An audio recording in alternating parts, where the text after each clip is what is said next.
আসসালামু আলাইকুম। শিরোনামে আমন্ত্রণ জানাচ্ছি আমি ফারজানা ইয়াসমিন। আওয়ামী লীগের প্রেসিডিয়াম সদস্য ও সাবেক মন্ত্রী শাহজাহান খানকে রাজধানী থেকে গ্রেফতার করা হয়েছে।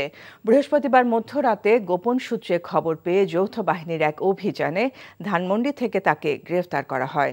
তবে কোন মামলায় তাকে গ্রেফতার করা হয়েছে সেটি জানা যায়নি।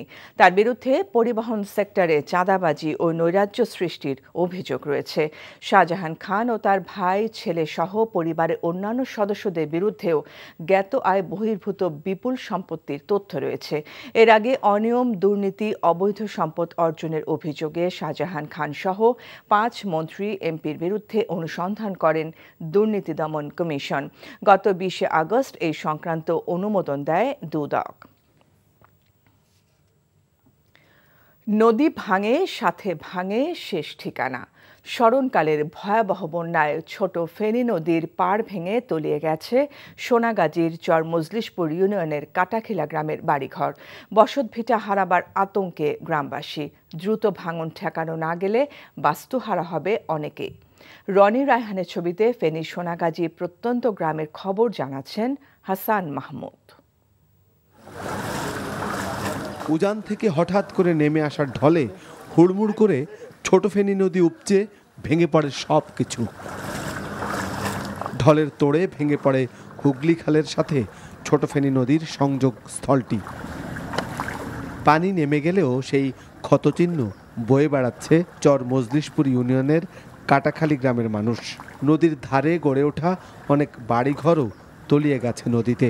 আমাদের লালপোল থেকে শুরু করে এই পাশের যতগুলো পানি লালপোল গড়ায় আসছে, সম্পূর্ণ পানি কিন্তু এদিক দিয়ে গেছে, সম্পূর্ণ পানি এদিক দিয়ে গেছে। ঢলটা ওই পানি যদি এদিক দিয়ে না নামতো তাহলে তো মানুষ সবই ডুবে যেত।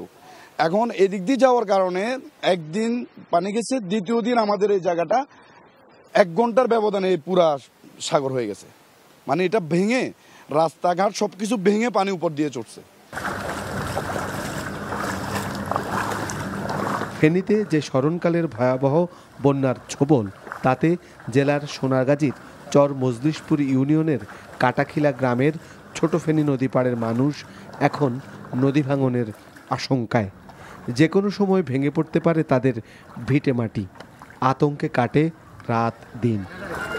এই পর্যন্ত নদী পুরি এখানে আসছে, গাছ সব ভেঙে নদীতে পড়ে গেছে। আমাদের কাটাখিলা গ্রাম, কলিমুদ্দিন ভুঁইয়া বাড়ি, এবং কি একটা স্কুল আছে, একটা মাদ্রাসা আছে, 2টা মসজিদ আছে। যে কোনো মুহূর্তে এটা যদি ব্যবস্থা না নেওয়া হয় সরকার, তাহলে আমরা যে কোনো মুহূর্তে আমরা সবাই এগুলো বিলীন হয়ে যাবে নদীর মধ্যে।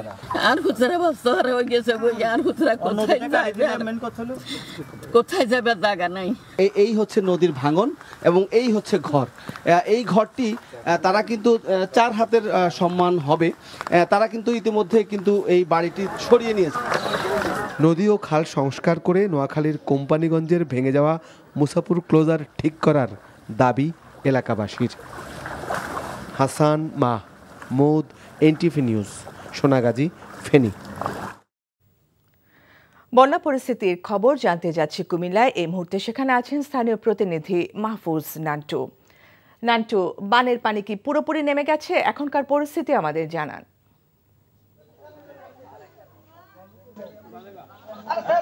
ফারজানা, বানের পানি পুরোপুরি নেমে গেছে, গুমতি এখন তার আগের রূপে ফিরে এসেছে।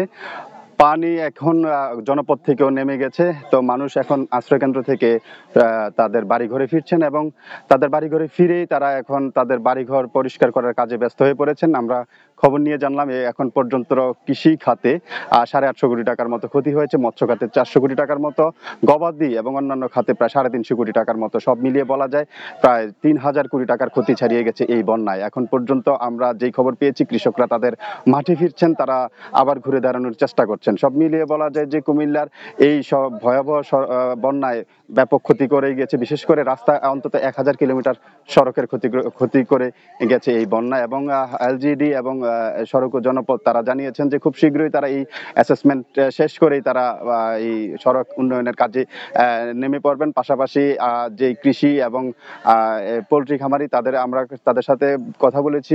জেলা প্রশাসক, ত্রাণ পুনর্বাসন কর্মকর্তা জানিয়েছেন যে তাদের তালিকা ঊর্ধ্বতন কর্তৃপক্ষের কাছে পাঠিয়েছেন এবং তারা সেই তালিকাগুলো এখন নতুন করে পাঠালে পাঠালেই এখন কৃষকদের পুনর্বাসন শুরু হবে। ফারজানা, এই ছিল কুমিল্লা থেকে বন্যার সর্বশেষ পরিস্থিতি।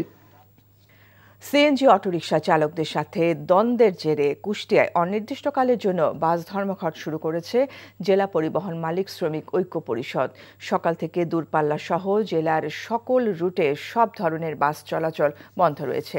এতে দুর্ভোগে পড়েছেন যাত্রীরা। কুষ্টিয়া জেলা মোটর শ্রমিক ইউনিয়নের সভাপতি মাহবুল আলম জানান, গত মঙ্গলবার ভেড়ামারায় যাত্রী ওঠানো নিয়ে সিএনজি চালকদের সাথে বাস চালকরা দ্বন্দ্বে জড়িয়ে পড়েন। সিএনজি চালকরা কয়েকজন বাস চালক সহ শ্রমিকদের মারধর করে। এরই জের ধরে নিরাপত্তার অভাবে বাস চলাচল বন্ধ রাখা হয়। পরে সেনাবাহিনী, জেলা প্রশাসন ও পুলিশ প্রশাসনের আশ্বাসে বাস চলাচল স্বাভাবিক হয়। কিন্তু বৃহস্পতিবার সিএনজি চালকরা পুনরায় বাস চালকদের মারধর ও বাস ভাঙচুর করে। এরই প্রতিবাদে অনির্দিষ্টকালের এই ধর্মঘটের ডাক দেওয়া হয়। শিরোনাম এটুকুই। এই খবরের ভিডিও সহ আপডেট জানতে ভিজিট করুন এনটিভি অনলাইন www.ntvbd.com। এছাড়াও এনটিভির জনপ্রিয় সব অনুষ্ঠান ও খবরের আপডেট জানতে ভিজিট করুন আমাদের ইউটিউব ভেরিফাইড ফেসবুক পেজ। 12টার মধ্যাহ্নের খবর দেখার আমন্ত্রণ রইল। ধন্যবাদ সবাইকে।